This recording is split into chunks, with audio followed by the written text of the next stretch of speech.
Iran Israel की 12 दिन लंबी जंग के बाद ईरान की गुस्से का नया चेहरा सामने आया।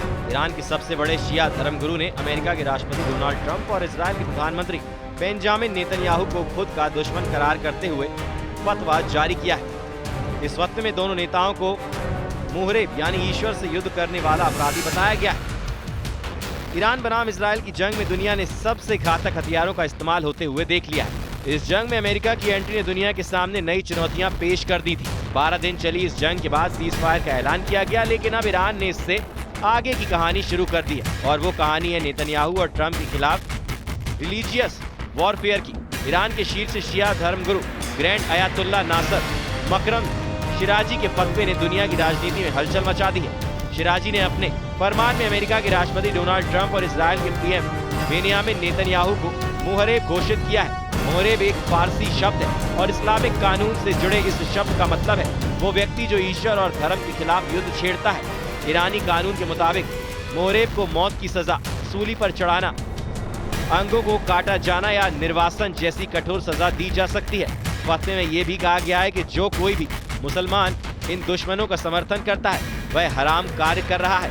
शिराजी ने फतवे के जरिए दुनिया भर के मुसलमानों को इन खुदा के दुश्मनों को पहचानने और उनके खिलाफ आवाज उठाने को कहा है।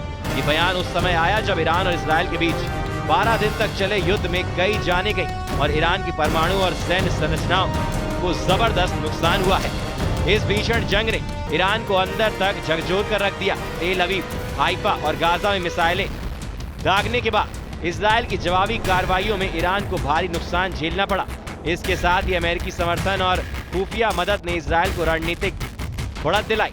इसी तनाव के बीच ये फतवा जारी किया गया है जो ईरान की धार्मिक प्रतिक्रिया और राजनीतिक दबाव दोनों का प्रतीक है। शिराजी ने अपने बयान में सिर्फ ट्रंप और नेतन्याहू को ही निशाने पर नहीं लिया बल्कि मुस्लिमों से भी एकजुटता की अपील की है। जो भी मुसलमान अपने धार्मिक कर्तव्य निभाते हुए इन दुश्मनों के खिलाफ संघर्ष करता है वो खुदा के रास्ते का योद्धा होगा। अब सवाल ये है कि इस फतवे का असर क्या होगा। क्या ये धार्मिक अपील सीमित दायरे में रह जाएगी या फिर इसका इस्तेमाल ईरान की विदेश नीति और कट्टरपंथी संगठनों द्वारा एक सीधी कार्रवाई के संकेत के तौर पर किया जाएगा, क्योंकि इस्लामिक कानून में मुहरिब की घोषणा साधारण बात नहीं है। ईरान के लिए ये एक तरह से डिप्लोमेटिक वॉर का विस्तार है जिसमें अब लड़ाई सिर्फ सैन्य नहीं, धार्मिक पहचान और राजनीतिक वैधता पर भी है। इस बयान के बाद अंतर्राष्ट्रीय मंचों पर तनाव बढ़ सकता है। अमेरिका और इजराइल पहले ही ईरान के खिलाफ कड़ी पाबंदियों और जवाबी कार्रवाई की नीति पर है। अब अगर कोई कट्टरपंथी गुट इस फतवे को आधार बनाकर किसी खतरनाक साजिश की ओर बढ़ता है तो इसकी जवाबदेही सीधी तौर पर ईरान पर आएगी। दुनिया अब देख रही है कि क्या एक धार्मिक नेता की भावनात्मक प्रतिक्रिया है या एक तय रणनीतिक घोषणा जो आने वाले महीनों की राजनीति और संघर्ष की दिशा तय कर सकती है। ईरान अब अपने पुराने फाइटर जेट्स को रिटायर कर चीन से जियान 10C और आधुनिक AWACS एयरक्राफ्ट खरीदने की तैयारी में। माना जा रहा है कि ये कदम इजराइल के साथ संभावित हवाई संघर्ष को देखते उठाया जा रहा है। ईरान के पास अभी भी F-14, F-5 और F-4 जैसे जेट्स हैं जो अब टेक्नोलॉजी और सुरक्षा के लिहाज से काफी पुराने हो चुके हैं। चीन से डील करके ईरान न सिर्फ अपनी एयरफोर्स को अपडेट करना चाहता है बल्कि आने वाले समय में एयर डिफेंस को मजबूत बनाने की दिशा में भी बड़ा कदम है। यानी अब चाइनीज जेट से ईरान जंग लड़ने की तैयारी में है, क्योंकि इजराइल ने 12 दिन की जंग में ही ईरान के हवाई क्षेत्र पर कब्जा कर लिया था। अब ईरान अपनी हवाई सुरक्षा और हमले की ताकत बढ़ा रहा है और इसीलिए ईरान चीन से J-10C खरीदने की तैयारी में है, जिसकी स्पीड 2327 किलोमीटर प्रति घंटा बताई जाती है।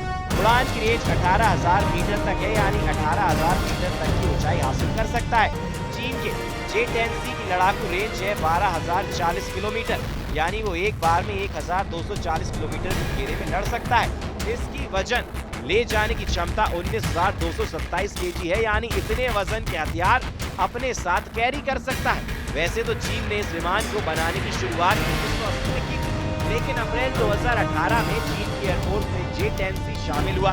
फिलहाल चीन से इस विमान को पाकिस्तान ने खरीदा जो 2021 से पाकिस्तानी एयरफोर्स में तैनात है।